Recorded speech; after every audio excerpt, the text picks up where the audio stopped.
Good morning students.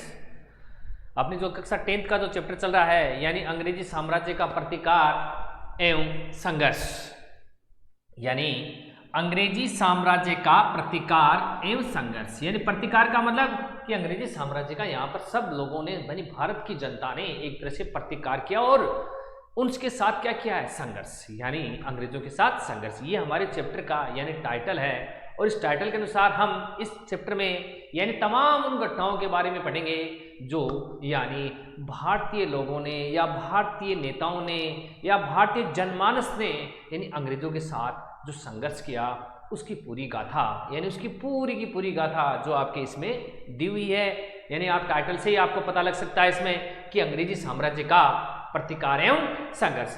हमने देखा था कि पिछली जो क्लासों में कि सन 1757 यानी यहाँ पर सबसे पहले यानी एक तरह से अगर अंग्रेजी साम्राज्य की शुरुआत ये कोई एक दिन का काम नहीं था, ये यानी जहांगीर के काल या बोले तो अकबर के शासनकाल, यानी जब अकबर मुगल काल था उसी समय अंग्रेजों ने धीरे धीरे एक एक अंग्रेज करके यानी भारत में व्यापार करने के उद्देश्य से, किसके उद्देश्य से, व्यापार करने के उद्देश्य से यानी भारत में आना शुरू कर दिया था। जहांगीर में टॉमस रो, जिसने यानी जहांगीर से सिर्फ और सिर्फ क्या कि एक फैक्ट्री स्थापित करने के लिए जगह मांगी थी सिर्फ, और वो फैक्ट्री न जाने यानी एक कंपनी, यानी हम एक सिर्फ आपके साथ व्यापार करना चाहते हैं इसलिए हमें थोड़ी सी जगह दे दीजिए, और वही जो जगह दी गई वो इतनी बड़ी यानी ईस्ट इंडिया कंपनी धीरे धीरे इसकी शुरुआत इतनी हो गई कि इसने अपना खूब सारा साम्राज्य फैला लिया।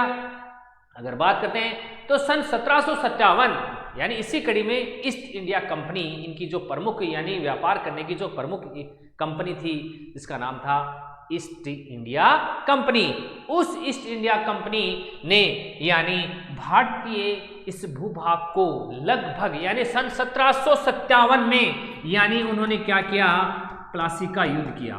कौन सा युद्ध? प्लासी का युद्ध। ये यानी एक निर्णायक युद्ध था। इस युद्ध में यानी जो बंगाल का जो नवाब था सिराजुद्दौला, उसकी हार हो जाती है और यानी कंपनी को यानी इन बंगाल की दीवानी प्राप्त हो जाती है। ठीक है, अब यहां से कंपनी देखो सन 1757 से लेके और 1857 के बीच में कंपनी में न जाने कितने ही गवर्नर बनकर आए। ठीक है, हर गवर्नर की अलग अलग नीति थी। कोई यानी ज्यादातर जो गवर्नर आए उनकी एक ही नीति थी कि जो ये छोटी सी जो कंपनी थी ये वाली, वो क्या कर लिया, उसने इतने बड़े भूभाग पर क्या कर लिया, अपना एक अधिकार कर लिया। ऐसे समझ गए, यानी कैसे भी चाहे साम दाम दंड भेद। ठीक है, धीरे धीरे यानी भारतीय राजाओं को आपस में लड़ाकर, ठीक है, यानी भारतीय राजाओं को आपस में एक दूसरे से लड़ाकर और उनकी शक्ति को नष्ट करना धीरे धीरे। और उनका तो एक ही नारा था कि फूट डालो और राज करो। इसी नीति का अनुसरण करते हुए यानी जो कंपनी, छोटी सी कंपनी थी, उसने इतने बड़े भूभाग पर धीरे धीरे क्या कर लिया, यानी कब्जा कर लिया। इन 100 वर्षों में सन 1757 से 1857 के बीच का जो 100 साल का समय था, इसमें अनेक गवर्नर आए कंपनी की ओर से। ईस्ट इंडिया, हम कंपनी की बात करें तो यहाँ कंपनी का मतलब आप समझना ईस्ट इंडिया कंपनी है। ठीक है, तो यहाँ से इन 100 वर्षों में यानी कंपनी ने अपनी जड़ें काफी मजबूत कर ली थी। और जब सन 1857 था उस समय लगभग कंपनी ने यानी 63% भारत के भूभाग पर अधिकार कर लिया था। समझ गए, यानी बोले तो 2/3 भाग पर लगभग यानी उसका क्या हो गया था, यानी कब्जा हो गया था। अब कंपनी क्या ही सुपरवेशी हो गई थी यहाँ पर, यानी मैं हूँ सर्वोच्चता की नीति जो यानी लॉर्ड हेस्टिंग्स के द्वारा लाई जाती है। इसके अलावा यानी जो गोद निषेध की प्रथा, यानी गोद निषेध की नीति है, यानी हड़प नीति जिसे बोलते हैं, यानी जो किसका लॉर्ड डलहौजी का नाम आता है। यानी कंपनी के बहुत से गवर्नर आए जिन्होंने धीरे धीरे क्या है, कंपनी को यानी विस्तार किया। अब कंपनी का अगर बात की जाए, आपको पूछा जाए कि कंपनी का शासन कहां तक रहता है, तो कंपनी का शासन रहता है 1857 तक ही।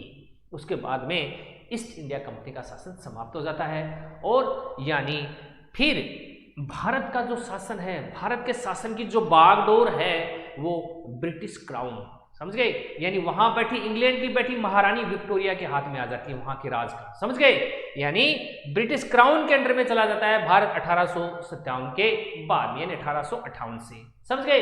तो हम पिछले क्लास में पढ़ रहे थे कि यानी कि 1857 के कुछ जो स्वतंत्रता संग्राम, जैसे अंग्रेजों ने तो क्या कहा है कि ये सिपोही विद्रोह था, समझ गए, लेकिन ये विद्रोह क्यों हुआ, इसके पीछे क्या कारण थे, क्रांति की कहाँ शुरुआत होगी, कौन सा नेता कहाँ यानी कहाँ किस क्रांति का नेतृत्व करा था, इन सब के बारे में 1857 की क्रांति हमारी पिछली क्लास में हमने शायद उसकी भूमिका तैयार कर दी थी, तो आज हम उसी के बारे में चर्चा करेंगे। तो नेक्स्ट चलिए आज की क्लास शुरू करते हैं। यानी यहां से देखिए, अब 1857 ईस्वी का विद्रोह का जो काल क्रम एक तरह से कहने, समझ गए, यानी कालक्रम देखिए, सबसे पहले देखो 2 फरवरी, अगर हम बात करें तो 2 फरवरी 1857 को, ध्यान देना, बहरामपुर में विद्रोह हुआ था, यानी 2 फरवरी 1857 को यानी बहरामपुर में विद्रोह हुआ था, और विद्रोह में यानी 19वीं बंगाल नेटिव इन्फेंट्री, यानी ये यूनिट का नाम है, सैनिकों की यूनिट का नाम है, क्या नाम है, 19वीं बंगाल नेटिव इन्फेंट्री ने बहरामपुर में विद्रोह किया था 2 फरवरी और 1857 को। फिर 29 मार्च 1857 को बैरकपुर, यहां से देखो एक तरह से, यानी यहां पर 19वीं है तो यहां बैरकपुर है, यह है मुर्शिदाबाद जो पश्चिमी बंगाल में है, उसमें विद्रोह किसने किया था, 34वीं बंगाल इन्फेंट्री बटालियन ने, ठीक है। इसकी कमान किसके हाथ में थी, यानी मंगल पांडे, यानी जो, समझ गए, ध्यान देना कि कंपनी में मंगल पांडे द्वारा विद्रोह कर दिया गया था, किसके द्वारा, यानी मंगल पांडे, जिसने यानी अंग्रेजों यानी अपने अधिकारियों का कहना मानने से मना कर दिया और उन पर यानी शूट कर दिया, उनके ऊपर गोली दाग दी, ठीक है, मंगल पांडे से। अब मंगल पांडे को तो क्या होता है कि फांसी हो जाती है। इसके बाद में जो क्रांति की जो विधिवत शुरुआत ये कब होती है, 10 मई और 1857 को, यहां से क्रांति की विधिवत शुरुआत होती है, जबकि क्रांति कब होनी थी, जबकि क्रांति होनी थी 31 मई और 1857, यानी ये डेट थी ना, ये फिक्स की गई थी यानी रंगोजी बापू के द्वारा कि ये क्रांति की शुरुआत 31 मई और 1857 को क्रांति की पूरे देश में एक साथ शुरुआत की जाएगा। लेकिन हुआ क्या कि इसके 20 दिन 21 दिन पहले ही कंपनी ने यानी जो किसने, यानी मेरठ में, यानी इसमें मेरठ के अंदर यानी इसका विद्रोह हो गया, यानी प्री प्लान, यानी प्लान था पहले 31 मई, लेकिन क्रांति की शुरुआत हो गई 10 मई को ही, समझ गए, मेरठ में विद्रोह हुआ, यहां से यानी विधिवत शुरुआत मानी जाती है। यानी बंगाल आर्मी की 11वीं व 20वीं नेटिव यानी कैवेलरी के जवानों ने एकत्रित होकर क्या कर दिया, विद्रोह शुरू कर दिया, समझ गए। 1857 12 मई 1857 को दिल्ली में विद्रोह हो गया, क्योंकि यहां से मेरठ और दिल्ली ज्यादा दूर नहीं है, समझ रहे हो, मेरठ से दिल्ली ज्यादा दूर नहीं, तो यहां से ये जो क्या करते हैं 10 मई को जब मेरठ में शुरुआत हो जाती है, तो ये यहां से अपने यानी जो साथी थे जो जेल में बंद थे उनको छुड़ाकर और ये कहाँ चले जाते हैं, यानी 12 मई को लगभग यानी बहादुर शाह जफर के पास, जिसको अपना क्रांति का नेतृत्व यानी अपना नेता मानते हैं सब, ठीक है। तो यानी यहाँ 12 मई 1857 को दिल्ली में विद्रोह होता है, 4 जून 1857 को लखनऊ में विद्रोह व झांसी दोनों में, यानी 4 जून और 1857 को लखनऊ में विद्रोह व झांसी में विद्रोह, ठीक है। इसके अलावा अगर बात की जाए तो 5 जून 1857 को कानपुर में विद्रोह, समझ गए। अगर बात की जाए तो 6-7 जून, यानी देखो आपको इस चीज में एक जो टेबल है इसमें आपको एक ही चीज मिलेगी ज्यादातर कि मई जून, ठीक है। मार्च से लेके जून तक का जो टाइम था, मार्च अप्रैल मई और जून, जो 4 महीने ये यानी क्रांति के लिए माने जाते हैं। उसके बाद में तो देखो क्या होता है कि अंग्रेज वापस बैकअप करते हैं, समझ गए, रिकवर करने की कोशिश करते हैं और इस रिकवर में उनको सफलता भी प्राप्त होती है। 6-7 जून 1857 को इलाहाबाद में विद्रोह हो गया, समझ गए। तो ये यानी अगर इनको टेबल के अनुसार पढ़ें तो इसको आप याद कर सकते हो अच्छे से, यानी समझ सकते हो, समझ रहे हो कि 2 फरवरी 1857, उसके बाद 29 मार्च, 10 मई, 12 मई, 4 जून, 5 जून, 6-7 जून। अगर हम बात करें तो 1857 के विद्रोह के प्रमुख केंद्र कहाँ कहाँ थे और उनके प्रमुख विद्रोही नेता कौन कौन थे, और अंग्रेजों की ओर से यानी ये कंपनी की ओर से यानी जो उनका कमांडर बोल दो या उनका जो दमन करने वाला दमनकर्ता बोल सकते हो, कि अंग्रेजों की ओर से इस विद्रोह को कहां पर किसने दबाने की कोशिश की, समझ रहे हो, ध्यान देना। केंद्र है दिल्ली। दिल्ली में जो विद्रोही नेता थे वो था बहादुर शाह यानी जफर, इसको बहादुर शाह सेकंड बोल सकते हो या बहादुर शाह जफर, ओके। और बख्त खां, इसका जो सैन्य नेतृत्व कौन कर रहा था, बख्त खां कर रहा था, समझ रहे हो। और विद्रोह की तिथि है 11 मई और 1857। 11 मई 1857, 10 मई से यानी मेरठ से शुरुआत होती है और 11 मई को ये लोग दिल्ली पहुंच जाते हैं, वहां पर बहादुर शाह को अपना नेता मानते हैं और फिर क्रांति यानी कि एक विधिवत शुरुआत 10 मई की वो फिर आगे बढ़ने लगती है। यानी दिल्ली में इस विद्रोह का दमन किसने किया, अंग्रेजों की ओर से निकलसन और हडसन दोनों ने। किसने किया, निकलसन और हडसन ने वापस दिल्ली पर अधिकार किया था। किसके द्वारा, निकलसन और हडसन। लखनऊ की बात की जाए तो लखनऊ में बेगम हजरत महल और वीरिजस कादिर, इन्होंने विद्रोही यानी इस विद्रोह का क्या किया था, नेतृत्व किया था। 4 जून और 1857 डेट याद रख लेना। और इसका यानी लखनऊ में इस क्रांति का या लखनऊ में इस विद्रोह का दमन किसने किया, यानी कॉलिन कैंपबेल। किसने किया था, कॉलिन कैंपबेल ने। झांसी या ग्वालियर, वहां पर झांसी में रानी लक्ष्मीबाई थी और ग्वालियर में थे तात्या टोपे, समझ गए। 4 जून 1857 और यहां पर यानी इस झांसी में और ग्वालियर में कंपनी की ओर से जो कमांडर था वो था जनरल हुरोज। उसने यहां पर इन दोनों को यानी यहां पर क्या किया, वापस, कहने का मतलब वापस से अपना अधिकार किया। रानी लक्ष्मीबाई, यहां तक जनरल हुरोज ने कहा कि सिर्फ मर्द थी ये, रानी लक्ष्मीबाई एक स्त्री नहीं थी। उन्होंने कहा कि ये वास्तव में अकेली एक मर्द थी, समझ रहे हो। इसकी प्रशंसा में यानी खुद जनरल हुरोज ने भी अपनी इसकी यानी किसकी प्रशंसा की है, इस रानी लक्ष्मीबाई की।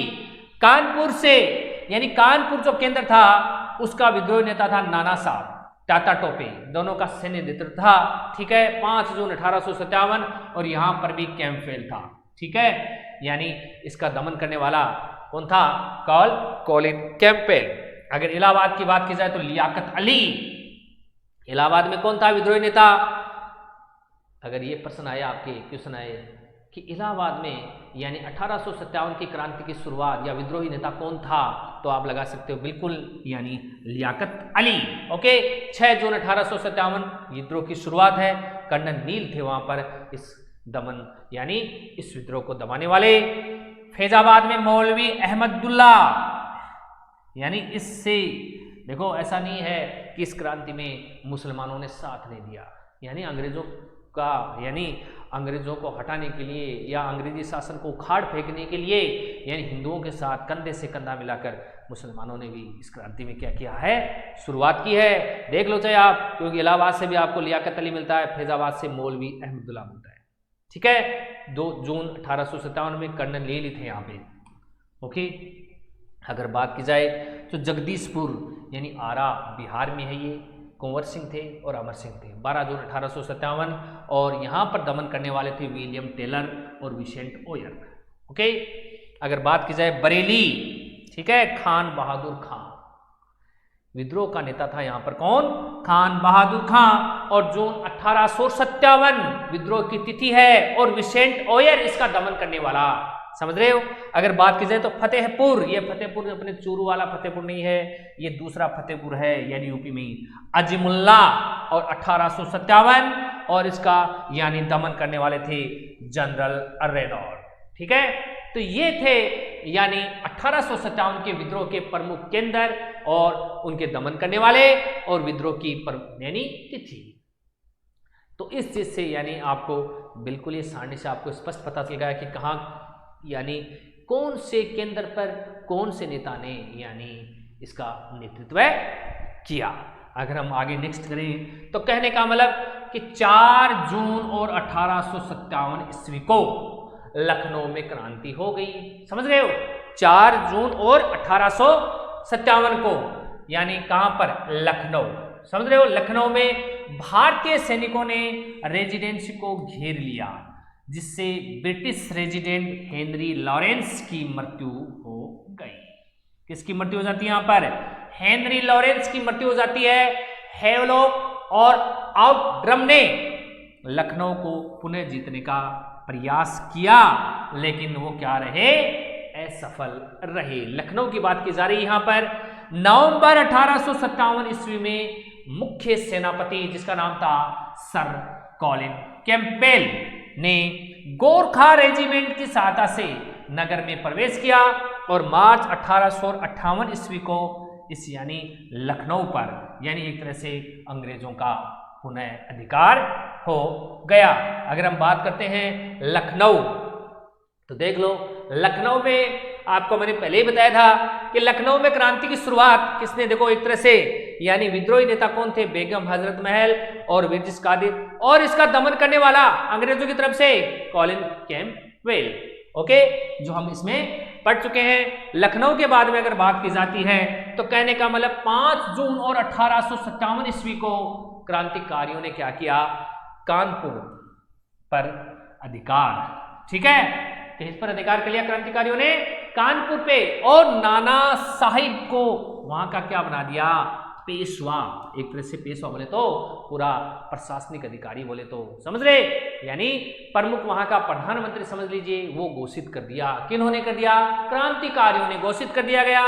जनरल सर हू व्हीलर, उस समय जो छावनी थी वहां पर, छावनी समझ रहे हैं जहां पर सैनिकों का रहते हैं, सैनिक वगैरह, समझ रहे हैं, उनका यानी एक तरह का रेजिडेंट होता है, वहां उस छावनी के क्या थे? वो कमांडर थे। कौन थे? कमांडर थे सर हू व्हीलर। उन्होंने 27 जून को आत्मसमर्पण कर दिया। किसने? इस कमांडर ने। पेशवा नाना साहिब का साथ किसने दिया? तात्या टोपा ने दिया। किसने? तात्या टोपे ने दिया। 6 दिसंबर और 1857 को यहां पर भी सर कैंपबेल ने क्या कर लिया? कानपुर पर पुनः अधिकार कर लिया। तात्या टोपा तो वहां से भाग निकले और झांसी चले गए। तो यहां यानी हमने लखनऊ पढ़ लिया और कानपुर पढ़ लिया। अब अगर हम बात करते हैं तो महारानी लक्ष्मीबाई, किसकी बात करते हैं? महारानी लक्ष्मीबाई, यानी इनके बचपन का नाम है मणिकर्णिका। मणिकर्णिका यानी शायद इस समय जो कंगना रनौत उसने इस पे फिल्म भी बनाई है, समझ गए? यानी किसका बचपन का नाम है? महारानी लक्ष्मीबाई का मणिकर्णिका। झांसी के राजा जिनका नाम था गंगाधर राव के साथ इनकी शादी हो जाती है। इनके बाद ये मणिकर्णिका से क्या बन जाती है? लक्ष्मीबाई। क्या बन जाती है? लक्ष्मीबाई। अपने पति की मृत्यु होने के पश्चात दामोदर राव नामक एक अल्पवयस्क बालक को गोद ले लिया इन्होंने। किसको? अब देखो गोद किसको लिया? देखो जो चित्र आता है पीछे महारानी लक्ष्मीबाई का, और पीठ पीछे अगर एक बच्चा बना हुआ रहता है, वो कौन सा बच्चा है? दामोदर राव, ठीक है। उसको उसने अल्पवयस्क बालक को गोद ले लिया तथा पुत्र की संरक्षिका से रूप में शासन कार्य प्रारंभ कर दिया। अब अंग्रेजों की कौन सी नीति थी? हड़प की नीति। उसमें गोद निषेध, लॉर्ड डलहौजी ने कहा है उस नीति में कि कोई भी रियासत अगर उसका यानी पुरुष उत्तराधिकारी नहीं है तो उसको, उस साम्राज्य को कंपनी सर्वोच्चता की नीति के तहत यानी किसमें मिला लेगी? कंपनी अपने शासन में मिला लेगी, ठीक है। इसका विरोध किसने किया था? लक्ष्मीबाई ने। क्यों? क्योंकि लक्ष्मीबाई के खुद की संतान नहीं थी, उसने गोद लिया था। और गोद किसको लिया था? दामोदर राव को, ठीक है। अब लॉर्ड डलहौजी ने गोद निषेध नियम का लाभ उठाकर, आगे वही बात, यानी गोद निषेध का वो नियम का लाभ उठाकर उसने क्या किया? झांसी राज्य को ब्रिटिश साम्राज्य में क्या कर लिया? मर्ज कर लिया, मिला लिया। अगर हम बात करते हैं तो जून 1857 में झांसी में क्रांति हो गई। रानी लक्ष्मीबाई को रियासत का शासक घोषित कर दिया गया। सर यानी हुरोज ने झांसी पर क्या किया, आक्रमण करके और अप्रैल 1858 में, ठीक है, उन्हें उस पर अधिकार कर लिया। देखो ध्यान देना, जून से लेके जुलाई, अगस्त, सितंबर, अक्टूबर, नवंबर, दिसंबर, जनवरी, फरवरी, मार्च और अप्रैल, लगभग यानी 10 महीने, ठीक है, यानी 10 महीने का टाइम लगा वापस सर फुरोज को वापस झांसी पर अपना अधिकार करने के लिए। कंपनी को जून अप्रैल 1858 को पुनः उस पर अधिकार कर लिया गया। झांसी पर अधिकार हो जाने पर रानी तथा टाटा टोपे ने ग्वालियर की ओर अभियान किया। अब यहां से क्या चले जाते हैं दोनों, कौन, लक्ष्मीबाई और टाटा टोपे, जहां भारतीय सैनिकों ने उनका स्वागत किया, परंतु सिंधिया ने राजभक्त होने का निश्चय किया। यहां पर देखो ध्यान देना, यानी ग्वालियर में जो सिंधिया थे वो एक तरह से बिके हुए थे, समझ रहे हो, उन्होंने यानी अंग्रेजों का साथ दिया। अगर यही सिंधिया वगैरह, अगर इसी प्रकार के सभी अगर ये लोग, अगर भारतीय लोग अगर इन क्रांतिकारियों का साथ दिया होता तो भारत न जाने कब का ये स्वतंत्र हो गया होता। लेकिन ये सब क्या है, राजभक्त, किसी को क्या लालच दे दिया अंग्रेजों ने, किसी को क्या लालच दे दिया। सिंधिया यहां पर राजभक्त हो जाता है, ठीक है, ठीक है, राजभक्त होने के निश्चय किया और आगरा में शरण ली, ठीक है। ग्वालियर पर जून 1858 ईस्वी में अंग्रेजों ने पुनः अधिकार कर लिया, ग्वालियर पर वापस कर लिया। 17 जून 1858 को रानी लक्ष्मीबाई ब्रिटिश सेना से संघर्ष करती हुई वीर गति को, अब ध्यान देना कि 17 जून 1858 ईस्वी को यानी लक्ष्मीबाई की मृत्यु हो जाती है, ठीक है।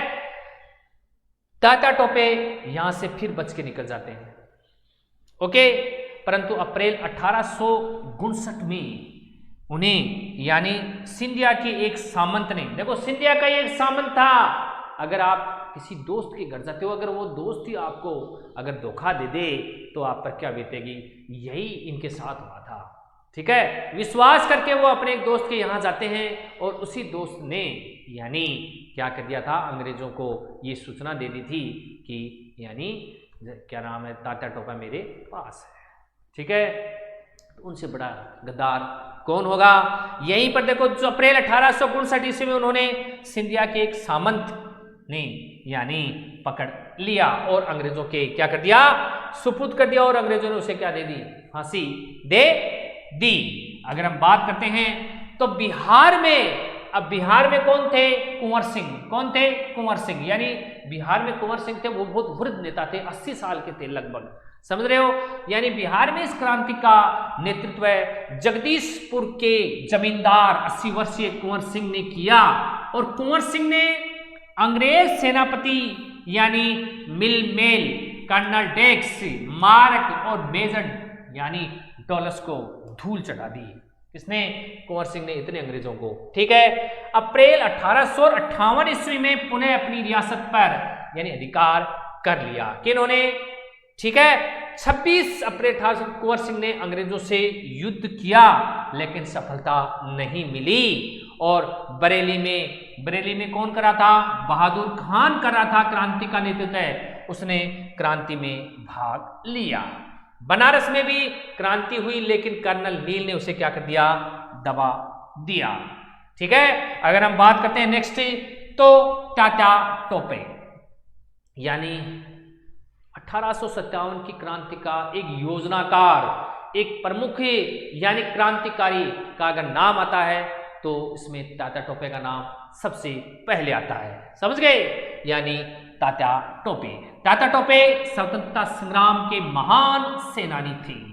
इनका वास्तविक नाम क्या था, रामचंद्र पांडुरंग। ध्यान देना भाई, यानी यहां पर अगर टाटा टोपे का वास्तविक नाम पूछा जाए तो क्या था, यानी रामचंद्र पांडुरंग था। इन्हें भारत का क्या कहा जाता है, गेरिबाल्डी। क्या कहा जाता है इनका, भारत का गेरिबाल्डी किसे कहा जाता है, यानी टाटा टोपे को कहा जाता है। इन्होंने अंग्रेजों के विरुद्ध 1857 के जो स्वतंत्रता का जो आंदोलन था उसको लंबे समय तक जारी रखने का श्रेय किसको जाता है, यानी इसे टाटा टोपे को जाता है। अपनी सेना को लेकर इन्हें संकट काल में जंगलों में छिपे रहना पड़ता था। ये अंतिम समय तक अंग्रेजों से लड़ते लड़ते और अप्रैल 1859 को यानी क्या हो गए थे, शहीद हो गए थे। तो ये थे हमारे महान यानी स्वतंत्रता सेनानी जिनका नाम था तात्या टोपे। ये देखो, अमर बलिदानी तात्या टोपे, समझ गए। अगर हम बात करते हैं तो यानी उत्तर भारत की अपेक्षा दक्षिणी भारत में सैनिक क्रांतिकारियों की संख्या कम थी। ये बात तो बिल्कुल सही है। ज्यादातर इस क्रांति की शुरुआत और ज्यादातर ये जो विद्रोह के प्रमुख केंद्र थे, अंग्रेजों की नजर में जो विद्रोह हुआ था, कहने का मतलब, और अगर भारतीय की नजर में बात करें तो ये एक तरह का एक स्वतंत्रता का संग्राम था। इसके प्रमुख जो केंद्र थे वो ज्यादातर उत्तर भारत में थे। फिर भी इस महान संघर्ष में दक्षिणी भारत में भी अनेक क्रांतिकारी शहीद हुए, सजाएं भी उनमें भुगती एवं बंदी भी बनाए गए। 1857 ईस्वी के स्वतंत्रता संग्राम के दक्षिणी भारत के प्रमुख नेतृत्व करने वालों में यानी ध्यान देना रंग बापूजी गुप्ते, ठीक है, दक्षिणी भारत में 17 यानी क्रांति की अगर बात की जाए, क्रांति की योजनाकार थे ये कौन, रंग बापूजी गुप्ते, ठीक है, 17 के थे। सोनाजी पंडित, रंगाराव पांगे, मौलवी सैयद अलाउद्दीन यानी, ठीक है, हैदराबाद से थे। भीमराव व मुंडरगी छोटा सिंह कहाँ से थे, कर्नाटक से थे। अण्णाजी फडणवीस कोल्हापुर से थे। गुलाम घोष व सुल्तान बख्श मद्रास से थे। अरुणागिरी व कृष्णा यानी चिगलपुर से थे। यानी मुलगाबल स्वामी, ठीक है, ये कोयम्बटूर से थे। मुल्ला सनी विजय कुदारते ये केरल से थे आदि। यानी ये दक्षिणी भारत के प्रमुख नेताएं यानी क्रांतिकारी नेता थे। तो आज की जो अपनी क्लास थी वो यानी 1857 के इस संघर्ष पर यानी फोकस थी। अब नेक्स्ट जो क्लास होगी ये 1857 के बाद में क्या होता है, क्या कुछ नया घटनाक्रम होता है, तो उसके लिए हमें यानी आगे की क्लास का इंतज़ार करना पड़ेगा। तो तब तक के लिए जय हिंद, जय भारत।